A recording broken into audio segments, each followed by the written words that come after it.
人一直以来都是极其恐怖的存在，这对于村民们来说自然也不例外。所以管理员今天决定召唤出进击的巨人来对抗拥有自我意识的村民。而聪明的村民们这次又该如何应对？随着眼前的屏障区域被打破，巨人们也开始一窝蜂地朝村民们所袭来。从未见过如此阵势的村民瞬间变乱了阵脚。面对巨人的攻击，此刻的村民们没有丝毫的抵抗能力。看着死亡人数的不断增加，察觉到情况不妙的村民们开始了迅速逃离。他们很快的便来到一块圆形区域当中。就在管理员疑惑之际，随着巨人们的逐渐逼近，村民们似乎都已束手就擒。但就在此时，一阵剧烈的爆炸已在此时发生。原来是村民们在区域的边缘地带布置了大量的 TNT， 只要爆炸装置被触发，就可以以此形成一条沟壑，来阻挡巨人们的步伐。但村民们显然低估了巨人的能力，这样的沟壑显然还不足以抵挡巨人的袭击。他们轻轻一跃便来到了这块圆形区域，而此时混在村民中间的管理员却不慎被巨人给吞下。拥有创造能力的他在被巨人吞下后，竟然来到了一处神秘区域。直到此时，他才发现自己竟然可以对巨人进行升级，但升级的前提则是被巨人给吞下的村民数量。于是管理员果断花费了15个村民灵魂升级了巨人。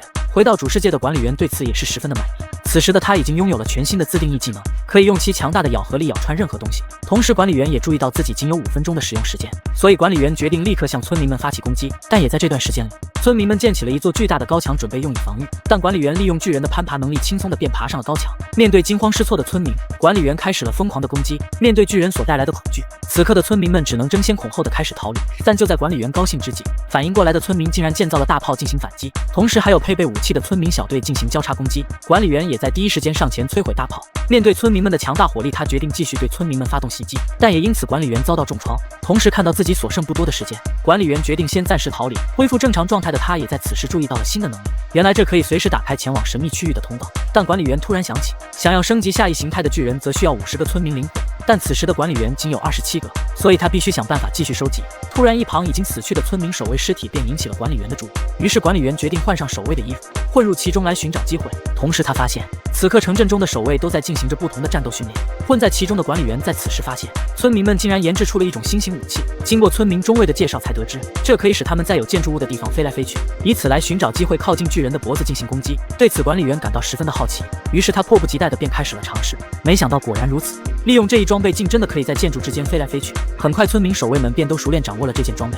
而与此同时，村民中尉也发出命令，为了检验守卫们的能力，现在命令他们前去向巨人发起攻击。所有的村民也在此刻朝着门外走去。村民守卫利用新型装备的优势，在巨人们的身体之间来回飞跃攻击。而此时身处城内的管理员竟然偷袭了门口警卫，并趁机偷偷关闭了城门。在意识到城门不知为何关闭后，村民侦察兵们第一时间返回，但管理员并不想轻易的放过这个机会，于是管理员拼命的阻挡。在他们的内外夹击下，很快那些身处城墙外的村民守卫便被巨人们消灭殆尽。但与此同时，村民们也发现了管理员的踪迹，并尝试上前将其包围。可管理员却在此时利用通道前往了神秘区域，他已经准备好再次对巨人进行升级了。在花费了50个村民灵魂后，管理员成功解锁了新型巨人。现在的他已经可以对村民们进行拳打脚踢，同时还可以将村民拿起来当做武器。这一技能让管理员非常得意，于是管理员决定趁机前往城中大肆破坏。但村民守卫们也在第一时间赶来，他们利用新型装备在墙壁边飞来飞去，朝着管理员不断的进行攻击。一时间密集的攻击让管理员也变得无法应对。看着所剩不多的时间，管理员决定抓紧离开这里。在来到城门处时，他决定趁机将城门破坏。于是管理员开始对城门发起疯狂的攻击。就这样，在其一番大肆破坏下，城墙外的巨人们才得以进入城内。进入到城内的巨人开始向村民们发起疯狂的攻击，而随着时间的结束，管理员也在此时恢复了正常状态，而城镇也在此时陷入了极度混乱，死亡村民的数量也在此时急速增加。而管理员则趁机再次来到神秘区域，在花费500个村民灵魂后，管理员成功对巨人再次升级。此刻的管理员甚是满意，因为此刻的他已经拥有了超强的冲刺能力。同时管理员还注意到自己竟拥有了满格的护甲，这更加让其肆无忌惮了起来。于是管理员开始迫不及待地使用新的冲刺能力，在巨人的庞大体型加极快速度下，村民们被纷纷撞向空中，而迎面而来的村民侦察兵也被管理员的极快速度撞得飞来飞去。看着村民守卫们失去攻击力，管理员蓄力冲刺，直接便撞破了村民的内墙。而也在此时，管理员注意到村民们竟然在这里部署出了装甲炮，同时他还发现不远处竟然还有一道内墙，看来管理员还需要继续突破才行。而也在此时，装甲炮突然向其发起攻击，只是一击便打掉了管理员的一半护甲。随着管理员再次被击中，他也不得不恢复到攻击巨人的形态。但与此同时，看到攻击有了效果后的村民守卫开始主动出击，看情况不妙的管理员也只能暂时先恢复到正常状态来伪装自己。看着攻击巨人被击倒，管理员意识到看来想要突破村民们的防线，他需要一种新的方法才行。在来到训练场后，管理员发现村民中尉正在进行讲话，他声称经过他们的不懈努力，已经成功击败了巨人。但他们仍然不能放松警惕。目前他们在研制的装甲火车已经突破了重大的技术难题，并且配备的火炮可以击穿任何护甲，这也让管理员意识到自己必须认真起来。随后，管理员再次偷偷进入神秘区域，在纠结了一番后，管理员决定花费1000个村民灵魂来升级野兽巨人。但刚刚变身的管理员却突然发现，他竟然有回溯未来的能力。于是管理员再次升级，成功变身为了伪装泰坦。于是管理员将自己伪装成火车，在轨道上缓缓前进，因为在他看来，只要这样伪装下去，就可以通过轨道抵达村民们的内城，从而给村民们沉痛的打击。很快，在抵达内城的城门后，管理员便遭到了守卫的询问。于是管理员谎称这是送给村民国王的礼物。在蒙混过关后，管理员暗自窃喜，因为他已经绕过了外面的装甲炮，这里已经没有东西可以再阻挡自己。于是管理员再次化身巨人，看着脚下已经脱轨的火炮，管理员顺手将其拿起，并将其当作自己的武器。看着迎面而来的村民们，管理员开始了疯狂的攻击。此刻的村民们变得毫无抵抗能力，但就在此时，城堡方向突然出现了一个超大型的泰坦巨人朝管理员袭来，这让管理员不由得有点发晕。面对比自己更加强大的巨人，管理员开始变得没有丝毫还手的能力。在其一番攻击下，管理员被传送回了神秘区域。与此同时，管理员发现村民国王竟也出现在了这里。经过管理员的询问，才得知村民国王竟然一直在借助管理员之手来收集村民灵魂，因为他就是为了最终召唤出巨型泰坦巨人来消灭所有有生力量，来摧毁整个服务器，然后再趁机建造出一个完美的世界。Founding Titan, and all the walls are coming down. There's colossal titans inside the walls. No! 你们这次又要完了。为了对抗拥有自我意识的村民，管理员组织了一场地狱级别的鱿鱼游戏，邀请村民们参加。最终获胜的村民可以获得500万颗绿宝石的奖励。同时，为了更好地吸引村民们参加游戏，管理员还特意将自己所伪装了起来。而村民们这次又该如何应对？来到游戏当中，为了确保游戏的正常进行，管理员还聘请了大量的鱿鱼警卫。来到第一关卡，场地中的巨大玩偶早已准备就绪，而村民们只有5分钟的通过时间。随着管理员的一声令下，村民们便开始了集合。面对巨额绿宝石的诱惑，村民们都显得异常兴奋，纷纷幻想着自己即将成为百万富翁。殊不知，这并不是一场普通的鱿鱼游戏。随着首次的红灯亮起，几乎所有的村民都处于静止状态，但仍然有位抱有侥幸心理的村民在走来走去，而他也将为自己忘乎所以的行为所付出代价。而随着时间恢复，第一部分的陷阱也在此时触发，没有反应过来的村民纷纷中招，但此时的村民们还未意识到事情的严重性。随着他们继续前进，更多的陷阱也在此时开始被触发，部分村民被瞬间吸入空中，然后纷纷落地而亡。而等待蓝色灯亮起之时，场地中开始出现一个蓝色立场，不慎进入立场的村民再次被纷纷抛向空中。与此同时，为了交换安全位置的村民们开始因此大打出手。而此时的时间也来到了最后40秒，随着红灯再次亮起，管理员发现竟然有一位村民来到了瞭望台上。更令人震惊的是，他竟然趁警卫不备将其武器给抢过去。看着他逃向其他区域，管理员也只能呼叫警卫前去抓捕。而随着时间来到最后的20秒，村民们开始疯狂地向着终点跑去，但期间仍有部分村民因为触发了意外的机关而被淘汰。看着第一关卡的比赛结果，管理员似乎比较满意。经过统计，他发现仅在这一关卡就已经淘汰了4000位村民参赛者。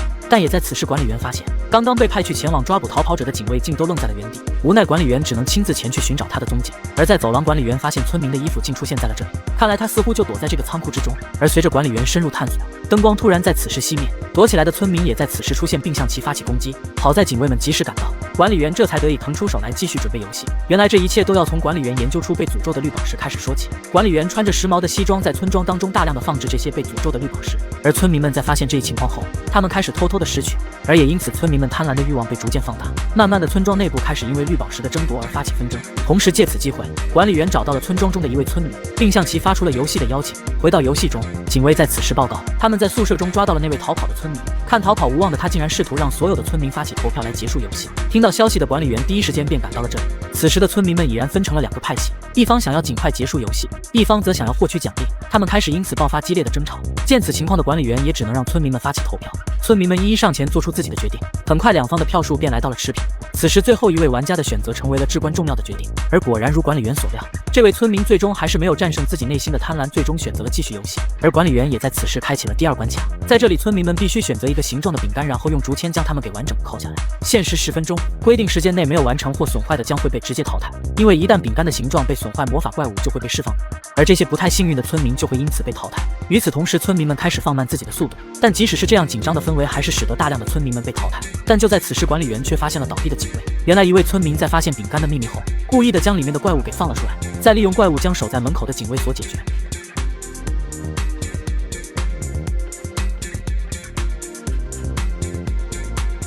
就这样，他竟然逃了出去。但此时的管理员无暇顾及，随着游戏时间的结束，在这一关卡中再次淘汰了2000位村民，但刚刚逃跑的村民开始让管理员感到隐隐不安，因为他意识到村民们开始变得越来越大胆了起来。而回到宿舍中，管理员发现角落里竟然有几个村民在讨论着什么。看着愈发团结的村民们，管理员决定晚上偷偷溜进宿舍当中，并趁机袭击了一位村民。同时，他将自己的凶器放置在了另一位村民的床边。看来管理员是想嫁祸给他。而时间来到第2天，在发现了被袭击的村民后，村民们开始了争论，他们的信任也在此时变得不复存在。而管理员也在此时开启了第3关卡，在这里，村民们将会被分为2组进行拔河比赛，失败的一方将会在坠入万丈深渊后被直接淘汰。随着管理员宣布游戏开始，两边的村民们开始用尽全力，但很快一个村民便因为惯性而摔倒在了地上，紧接着整个队伍开始摔倒，但他们还在努力。但就在此时，一方的村民们竟然调整了他们的人员位置，而也因此他们竟然成功取得了胜利。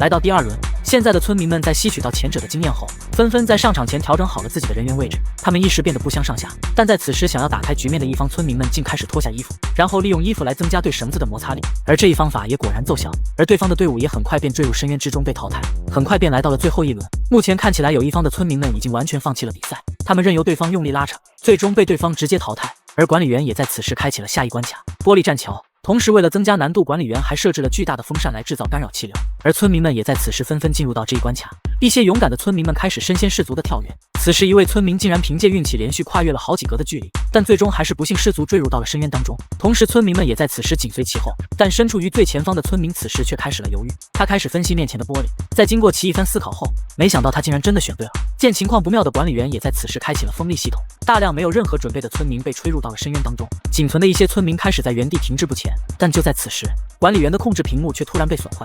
此时的管理员认为可能是技术故障，并没有在意，因为在这种情况下，村民们很难幸存下来。按照他的设想，在开启最后一个关卡前，大概会只剩下5位村民。但当管理员来到宿舍后，他才发现幸存的村民数量竟然如此之多。原来在之前的关卡中，这位36号村民在雕刻完自己的饼干后，他注意到有些村民的饼干非常的硬，而有的村民饼干则十分容易雕刻，这让他意识到这个游戏或许根本就不是随机的，背后极有可能是某个人在控制。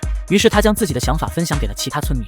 为了验证自己的想法，36号村民故意将饼干丢在地上，然后快速捡起。他发现在警卫没有注意到的情况下，他竟然活了下来，这让他明白真正的淘汰取决于这些守卫。于是他在后面的时间里开始联合其他村民偷偷的破坏游戏规则，他们将管理员的控制屏幕切断，导致管理员不清楚到底发生了什么。而来到最后关卡，如此多的村民显然无法正常进行游戏，因为这个关卡显然不是为这么多村民而设计的。但管理员还是决定开始游戏。就在他发出指令时，系统突然提示命令错误，而村民们也在此时携带着大量的武器来到这里。原来之前逃跑的那位村民成功在仓库中找到了存放枪械的位置，于是在几位村民的领导下，村民们开始了这场大规模的叛乱。他们开始将这里的绿宝石搬出，但殊不知这些绿宝石已经被管理员再次诅咒，看来村庄这次又要陷入巨大的混乱了。